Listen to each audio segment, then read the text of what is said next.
आमची एवढीच इच्छा आहे आता की त्याला फाशी व्हायला हवी।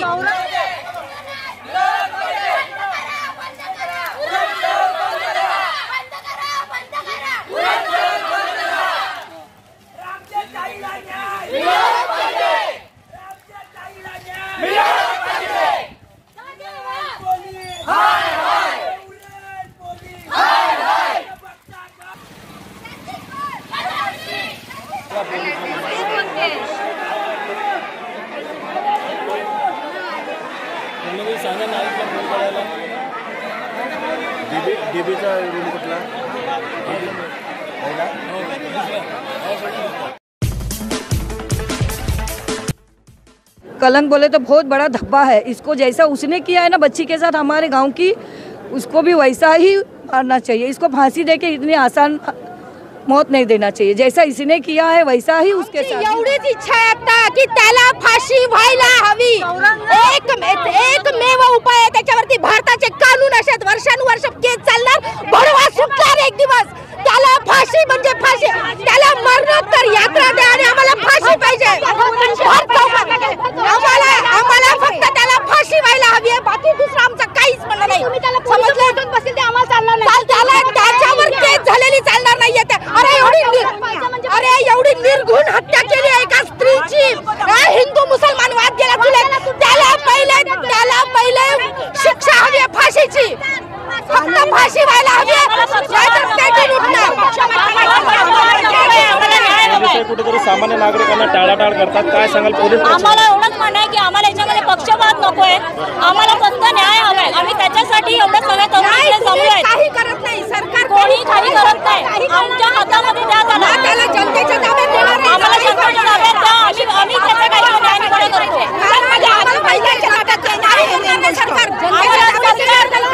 सरकार काही करणार नाही। ची वाट बघतायत, अशा महाराष्ट्रामध्ये किती निर्भया होणार आहेत आणि आपण त्याची वाट बघणार आहोत। खऱ्या अर्थाने त्या मुलाने जिच्यावर अत्याचार केला त्याच्यावर पोस्को अंतर्गत उरण पोलीस स्टेशनला गुन्हा दाखल आजही आहे। मग ते असे आरोपी मोकाट का फिरतात आणि अशा ठिकाणी जेव्हा भाडोत्री जेव्हा इकडे येतात आणि राहतात तर त्यांचे फॉर्म भरण्याची सुविधा उरण पोलीस स्टेशन येते किंवा महाराष्ट्रामध्ये सगळीकडे, तर त्यांचे फॉर्म भरून व्हेरीफाय का केले जात नाहीत? शशीताईवरती जो अन्याय केलाय तो मुस्लिम आहे, त्याचं नाव आहे दाऊद शेख। त्या दाऊद शेखला आम्ही मुस्लिम महिला आहात, आमच्या ताब्यात द्या। आमचा मुस्लिम आहे म्हणून आम्ही त्याला पाठीशी नाही घालणार, त्याला आमच्या ताब्यात द्या। त्याला आम्ही काय करायचं आणि कसं करायचं ते आम्ही करू, तुमची गरज लागणार नाही। फक्त तुमचा पाठिंबा ठेवा आणि मुस्लिम लेडीज काय करते ते तुम्ही खाली बघत राहा। आम्हाला आमच्या या ताईला, अक्षरा ताईला, यांना सगळ्यांना न्याय द्यायचा आहे। आज आमची या महिला आहेत, या मुली आहेत, मग का आमच्या महिला नाहीत, आमच्या मुली नाहीत? आमच्या महिलांवरती, आमच्या मुलीवरती अन्याय नाही होणार का?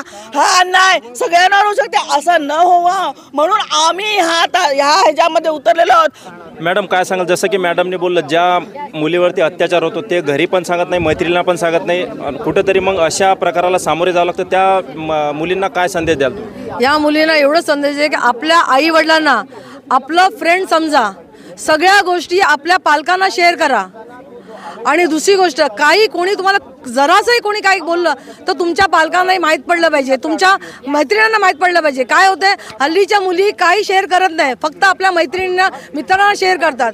पॅरेंट्सला आपला मित्र आणि मैत्रिणी समजा, हे एवढंच मला आपल्या नवीन मुलींना सांगायचं आहे। आणि राहिला प्रश्न हा जो मर्डर झालेला आहे, सगळ्या जितके पण इथे मुसलमान आहेत सगळे याच्या खिलाफ आहेत, त्यांना आमच्या हवाली करा, त्याला काय शिक्षा द्यायचं ते आम्ही देऊ। कुठल्याही मुलीचा जीव घेण्याचा अधिकार हा कोणालाच नाही आहे। आणि एवढ्या वर्ष उरणमध्ये कधीही दंगा मुसलमान हिंदू मुस्लिम कधी झालेला नाही आहे आणि पुढेही आम्ही होऊन देणार नाही। तिला न्याय कधी मिळेल? पोलीस बोलतात 2 दिवस लागतील, 2 दिवस लागतात का? आज बँगलोरला इंटरनेट एवढा फास्ट चालू आहे, आजच्या आज आरोपीला उरणमध्ये घेऊन या आणि सर्व महिलांच्या इथे सामील करा। त्याला फाशी नाही द्यायची, उरणच्या महिलांकडे सामील द्या। उरणच्या महिला बघतील काय करायचंय त्याला, बस मला एवढं। त्याला फाशीची शिक्षा नाही झाली पाहिजे, त्याला आमच्या महिलांच्या ताब्यात दिला पाहिजे। जसं त्याने तिला मारलं तसं आम्ही त्याला मारणार, तिला ज्या वेदना झाल्या त्या त्याला झाल्या पाहिजे। कारण हे मॅटर कोर्टात जाईल, कोर्टात तारखेवर तारीख येईल, 15 तो गबंद म्हातारा होईल, फाशी दिली एका दमात जाईल। तसं नको, जसं तिला मारलं ना तसं त्याला आणि त्याला आमच्या ताब्यात दिलं पाहिजे, महिलांच्या. पूर्ण उरणच्या जेवढ्या महिला आल्या त्या त्यांच्या ताब्यात चौरंग शिक्षा झाली पाहिजे त्याला. साहेब काय सांगाल, पोलीस स्टेशनमध्ये गेलं तर काय परिस्थिती होती पोलीस स्टेशनमध्ये? कालच्या घटनेनुसार तिच्या आईने असं सांगितलं की तिचे वडील आणि सर्व त्याचा परिवार गेला होता, तिच्या आई वडील वगैरे सर्व गेलं होतं. तर पोलिसांनी त्यांची काय मिसिंग झाल्याची पोस्ट म्हणजे घेतली नाही, त्यांची तक्रार घेतली नाही.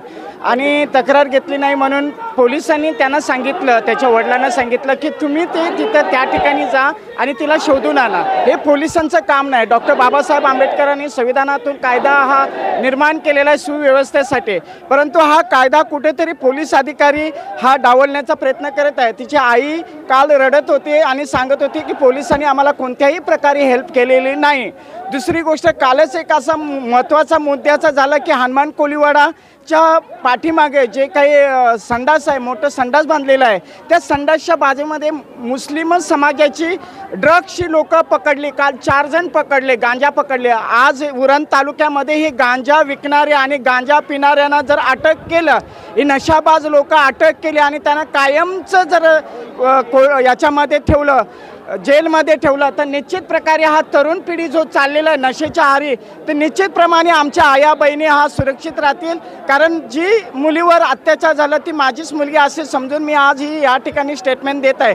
अशा प्रकारे आज पोलीस प्रशासन हे ढिल्लं झालेलं आहे आणि पोलीस प्रशासन कोणत्याही प्रकारे केस घेत नाही, ते डायरेक्ट दमदाटी करतात असा माझा त्यांच्यावर आरोप आहे. आणि कालच्या प्रकरणामध्ये जो पोलीस अधिकारी होता तो निलंबित झाला पाहिजे, हा एक महत्त्वाचा मुद्दा आहे. पोलीस निलंबित झाला पाहिजे. जय हिंद, जय महाराष्ट्र, जय भारत.